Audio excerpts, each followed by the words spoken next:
Assalamualaikum, selamat pagi adik-adik yang ceria. Nama saya Pak Cik AI dan hari ini kita akan menjelajahi dunia robot yang menakjubkan dan luar biasa.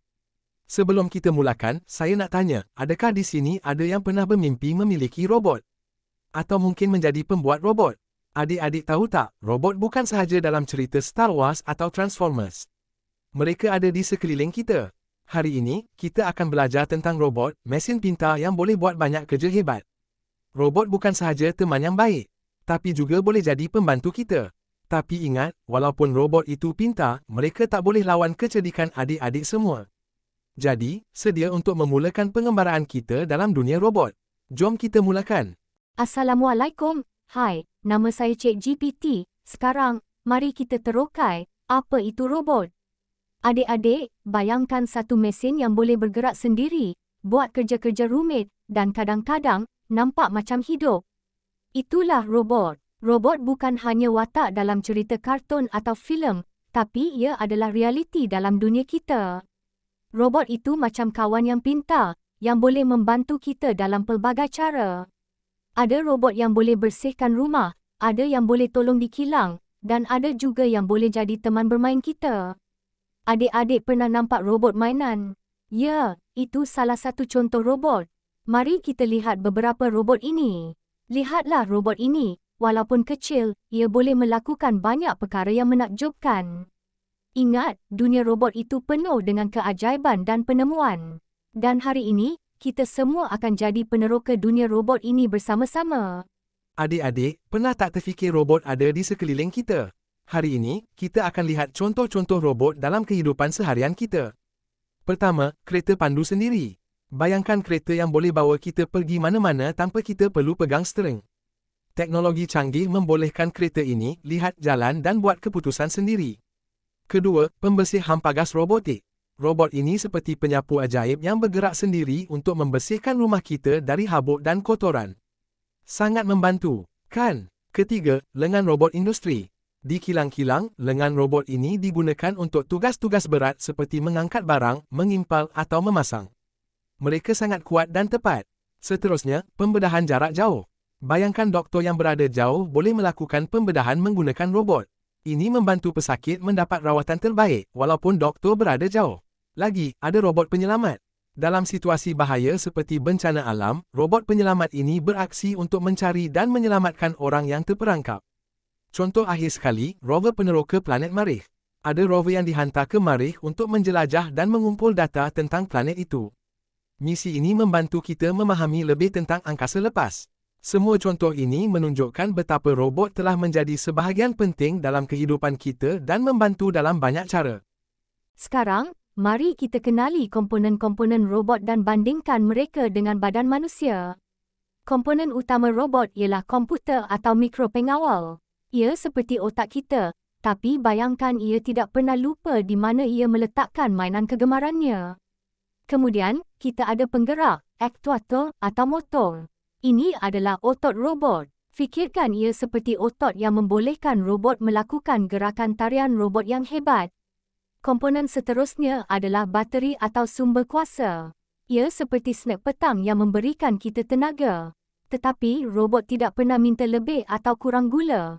Selanjutnya, ada penderia atau sensor. Ini adalah mata dan telinga robot. Mata robot tak perlu pakai cermin mata kerana tidak rabun, robot hanya perlu fokus.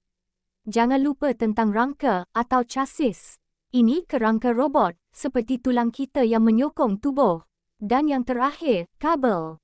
Ia seperti saraf dalam badan kita yang menghantar isyarat elektrik. Dan juga saluran darah yang menghantar tenaga ke seluruh tubuh.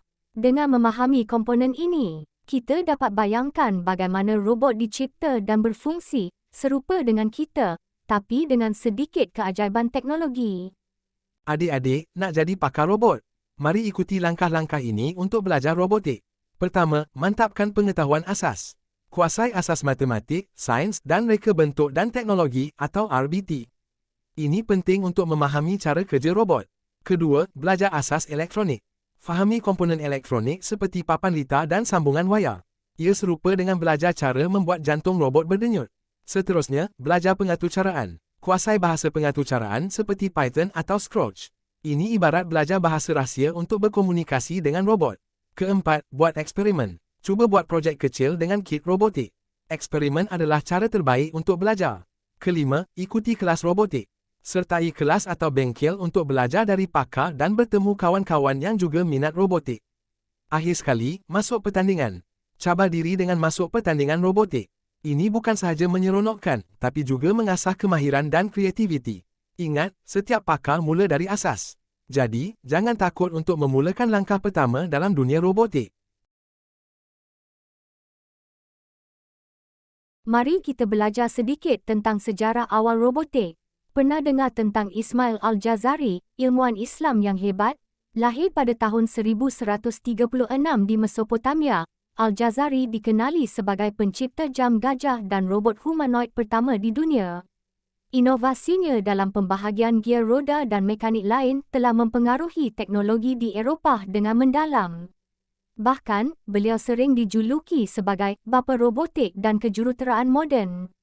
Tahukah adik-adik, perkataan robot pertama kali muncul pada tahun 1921 dalam sebuah sandiwara berjudul Rossum's Universal Robot. Ditulis oleh Karl Čapek. Dari sandiwara inilah bermulanya penggunaan istilah robot yang kita kenali hari ini. Al-Jazari tidak hanya mencipta robot, tetapi juga pelbagai mesin canggih lain. Misalnya mesin mengangkat air dan jam air.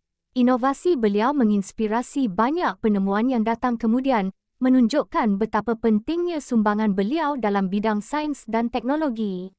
Jadi, setiap kali kita melihat robot atau mesin canggih, ingatlah kepada Ismail Al-Jazari, seorang pendahulu dalam dunia robotik.